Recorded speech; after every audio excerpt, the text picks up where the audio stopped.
Bora lá. Pessoal, então a gente segue aqui, estava falando da Guerra do Paraguai até agora, né? Então, dei um destaque especial aí à Guerra do Paraguai, porque de fato é um evento importante aí no contexto da América Latina, é um dos maiores conflitos que teve, traz consequências, principalmente aqui para o Cone Sul, consequências muito significativas em relação à economia, à política, enfim, a todo o jogo, o jogo geopolítico da região. Especialmente porque, bom, Paraguai todo mundo sabe o que é o Paraguai hoje, né? Então, uma grande parcela de responsabilidade, né, do que é o Paraguai hoje é por conta dessa guerra. O Paraguai estava num momento de um relativo desenvolvimento, ali, né, no século XIX, final do século XIX, e aí leva esse baque, né, com uma diminuição gigantesca aí da população, com problemas gigantescos em relação à perda de territórios, a perda de acesso ao mar. Depois eles nem precisavam mais do mar, porque não tinha mais o que exportar. Então aí acabou, e olhando o Paraguai, né, o que ele se tornou. Então, assim, só para eu sei que algumas pessoas já sabem, né, mas só para algumas pessoas entenderem, assim, por que se fala tanto, né, em comprar no Paraguai, por que no Paraguai é barato as coisas, produto importado é barato, né, porque lá não existe, não é que não existe, né, agora existe, mas ao longo da história do Paraguai, desde a guerra, não havia indústria, né, e não havia interesse em desenvolver uma indústria no Paraguai, né, então não havia protecionismo. Então, por exemplo, uma empresa estrangeira quer vender, sei lá, televisão aqui no Brasil, ela tem que concorrer com as empresas que estão vendendo aqui, que são daqui. A gente não tem televisão, viagem não é, mas sei lá, alguma coisa assim que nós temos. O governo cria medidas protecionistas, né? Aumento de imposto, então o produto importado sai mais caro, né? Para poder incentivar as pessoas a comprarem um produto nacional. Lá não tem isso. Né? Então lá não tem essa política de protecionismo interno.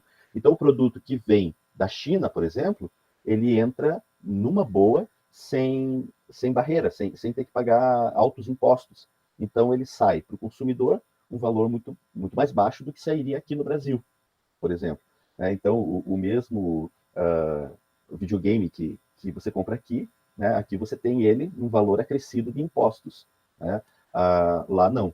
E outro elemento que também aí leva os famosos falsificados, né, do Paraguai, é a questão de que lá não existe essa barreira de produtos.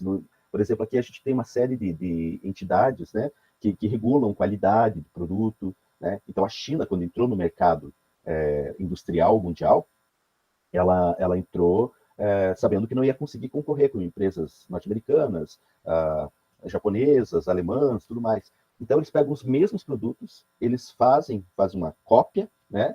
E eles, alguns, não dá para dizer que é todos, né? Isso lá na década de 80, mais ou menos, 70, 80. E eles faziam, alguns com qualidade inferior, né? E vendiam, obviamente, por um valor metade do preço, porque não tinha o peso da marca, né? Alguns mercados mundiais barravam a entrada desses produtos. No Brasil, até a década de 90, esses produtos não entravam.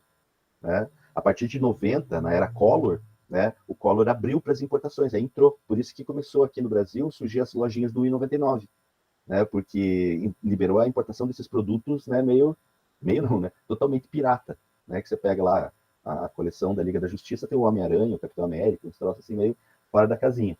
Então, isso tudo é fruto de toda essa negociação e de toda essa dinâmica econômica que vem já lá do final do século XIX, que o Paraguai veio totalmente desestruturado e entrou nesse mercado todo, assim, lutando com as armas que tinha, né? Ou seja, com quase nada. Então acabava liberando a entrada desses produtos sem grandes fiscalizações, sem grandes preocupações com questão de qualidade dos produtos, etc. Então por isso que você tem aí, né, os produtos made in Paraguai, né? Na verdade não são paraguaios, né? São chineses, na sua maioria, made in Taiwan, né? Fabricados em outros lugares, que não levam os selos de qualidade.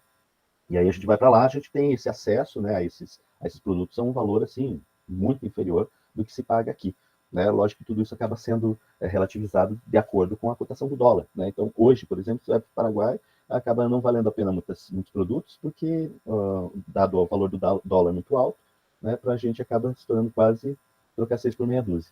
Mas, enfim, problemas econômicos à parte, né, nós temos aí, então, o final da guerra. Eu comentei com vocês sobre o Brasil foi avançando, né, em direção à captura de Solano Lopes, virou uma fissura, né, do imperador, que só ia terminar a guerra se o Solano Lopes fosse capturado.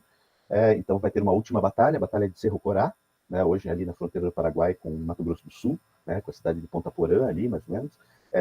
ali o Solano Lopes foi capturado e foi morto por oficiais brasileiros. Né? Então vieram com a cabeça do Solano Lopes. Né? Essas tropas eram comandadas pelo genro do Dom Pedro II, o Conde B, né? E pegou muito mal, assim, né? Porque o Uruguai saiu da guerra, a Argentina saiu da guerra, porque a gente falou, não tem mais o que fazer aqui no Paraguai, eles já foram derrotados. Né? E o Império Brasileiro insistiu, né, até o fim. Comentei a aula passada com vocês, teve aquele episódio, né, da guerra em que crianças tiveram que pegar em armas para defender o território, porque não tinha mais população adulta masculina, né? E os exércitos brasileiros, principalmente, né, massacraram as crianças, né? Tanto que o Dia das Crianças lá no Paraguai é comemorado nesse dia, o dia desse massacre que teve, desde crianças a adolescentes que morreram ali para tentar proteger suas cidades ali. Então, episódios extremamente tristes, né? Episódios assim, beiram vergonhosos para o Brasil, né? Então, a Guerra do Paraguai vai ter um custo muito alto para o Império, porque termina a guerra, uma entidade sai fortalecida, que é o Exército. Tá? O Exército sai fortalecido, sai com honrarias, né? Enquanto que a monarquia vai sair com a sua reputação manchada. Então, aquela visão do imperador Dom Pedro II, bonachão, intelectual, coisa e tal, meio que cai por terra diante desse cenário aí do final da Guerra do Paraguai, tá? Que o Brasil vence, não cumpre com todas as seus compromissos da assinatura lá do Tratado da Tríplice Aliança, acaba pegando ali umas terrinhas a mais do que tinha combinado com a Argentina. Os argentinos saem puxados da cara, né? O Uruguai não tinha pretensões territoriais ali também, né? Mas já na sequência, o que você vai ter? Né? Termina em 1870 essa guerra, e aí já na sequência a gente vai ver aí um processo, né, da abolição da escravatura. Tá? E isso vai ser fundamental para contribuir à queda da monarquia. Tá? Como a gente já viu aí em outras aulas, a base da nossa economia era o café. Né? Os cafeicultores, eles eram os grandes patrocinadores, digamos assim, do Império, né? E começava a cair no desgosto desses fazendeiros, né? Desses homens de negócio do Brasil, a maneira com a qual a monarquia estava conduzindo as ações políticas, né? Com a saída da Guerra do Paraguai, o exército, como eu falei, sai fortalecido, né? E vem com duas ideias muito fortes. A partir do final da Guerra do Paraguai, o exército vem. Primeiro, a ideia da abolição da escravatura, tá? Porque lutaram lado a lado com os negros e tudo mais. Os outros países, Argentina, Paraguai, Uruguai, todos já não tinham mais escravidão, né? Isso acaba influenciando as tropas, acaba influenciando o alto comando, né? E muitos acabam olhando agora com outros olhos para a questão da escravidão.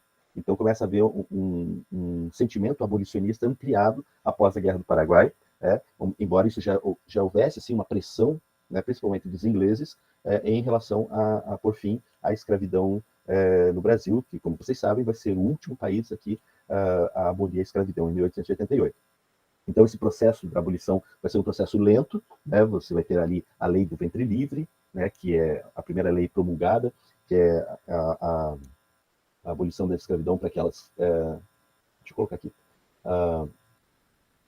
As crianças nascidas, né, a partir daquela data, 1871, veja que é logo após a Guerra do Paraguai, né, tem aqui, ó, vocês estão vendo, 1871, Lei 2040, né, então ela põe fim à escravidão para as crianças que nascessem a partir dali. Mas daí é só usar lógica, né? A criança vai ser livre e a mãe vai ser escrava.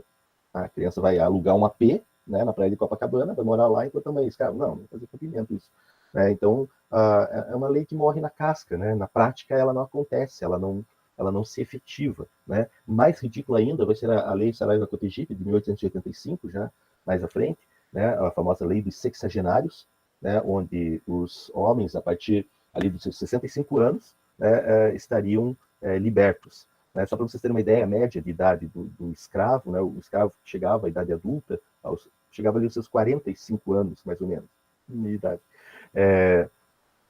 Um cara de 45 anos, um escravo, né, de 45 anos, era considerado extremamente velho. Né? Nas cotações lá de escravos, por exemplo, o escravo mais valioso, né, era ali cerca de seus 18 a 24 anos. Né? Digamos assim, esse era o melhor produto, entre aspas, né, que eles eram mais valorizados. Né? A partir dos 30 anos, você já tinha uma desvalorização, né, no valor do escravo, por conta, né, de que alguém que trabalhou né, principalmente na roça, em condições precárias, né, estava acabado, né, estava ali já no problemas, né, uh, nos ossos, enfim, todo problema que você possa imaginar hoje que a gente tem sentado em cadeira, né, de rodinha, tudo mais. Pensa um cara que trabalhou 20, 30 anos, né, debaixo do sol, debaixo de chicote, no sol, na chuva, enfim, né, o cara chegava lá aos seus 40, 45 anos, já não era mais, né, quem dirá aos 65 anos, né, porque até existia um período de pedágio ali, uns 5 anos, que teoricamente seria os 60, mas ele ia trabalhar para ter 65 como forma de pedágio, né, para que ele meio que pagasse pelo prejuízo, né, que aquele senhor de escravo estava tendo. Né? Então eram poucos os escravos que chegavam a essa idade, né? Os que chegavam para o dono do escravo era até uma vantagem, se livrar de uma pessoa que só estaria comendo, digamos assim, né, sendo bem frio, né, na análise, uma pessoa que só estaria consumindo, comendo ali na sua fazenda. Né? Então, uma lei que não fazia o menor sentido. Tanto das crianças, né? Não tinha, elas acabavam se tornando, continuavam sendo escravas na prática, né? Quanto os velhos, né, que continuavam sendo escravos quando não abandonados à morte. A Lei Áurea não foi diferente disso, né? A Lei Áurea, ela assinada em 1888 pela princesa Isabel, né? Ela acaba deixando, né, uma herança, né, muito sinistra, né? Porque não foi dado condições, não foi dado, não houve um amparo a essa pessoa que foi escravizada durante anos e agora estava ali. Na verdade, na prática, em algumas situações, né, acabou sendo pior, né, porque muitas dessas pessoas acabaram indo para a miséria, né, porque eu já falei para vocês que já em meados do século XIX já começou a promoção da imigração europeia. Então você tem essa lenta substituição da mão de obra, né, aqueles fazendeiros que estavam antenados, tudo mais, já começaram a se articular para fazer essa substituição do escravo pelo trabalho livre e assalariado, que, diga-se de passagem, né, não era nenhum grandes benefícios. A condição de vida do imigrante que veio para cá para trabalhar nas lavouras de café, ela era muito semelhante à condição do escravizado, né, a ponto de apanharem, a ponto de não receberem, geralmente, o salário que foi combinado, né, porque a maioria dos imigrantes que chegavam aqui, eles já chegavam endividados, né, porque o cara estava lá na Europa, Itália, Alemanha, as duas principais regiões de onde eles vieram. Ali nesse contexto, década de 70, 80, 90, do século XIX, era guerra que não terminava mais, né? Era conflito. Então, tanto que se vocês tiverem parente lá, bisavó, coisa e tal, deve ter falado, eles vieram na época da guerra, né? Geralmente eles não especificam qual guerra que era, porque tinha tantos conflitos, né? Eram os conflitos de unificação da Itália, unificação da Alemanha, alguns vieram no contexto mesmo da Primeira Guerra Mundial. Enfim, havia muito conflito, e quem mais sofria com esses conflitos era a população do interior, né, das cidades alemãs e italianas, principalmente, né, que acabavam não podendo mais plantar, não tinham terras para plantar, a região do sul, por exemplo, da Itália, de onde vieram muitos imigrantes, né, então eles acabavam tendo muita dificuldade, muita gente beirando fome, morrendo de fome, né, e aí então eles acabavam vindo em viagens subsidiadas pelo próprio governo brasileiro, né, que pagava essa viagem.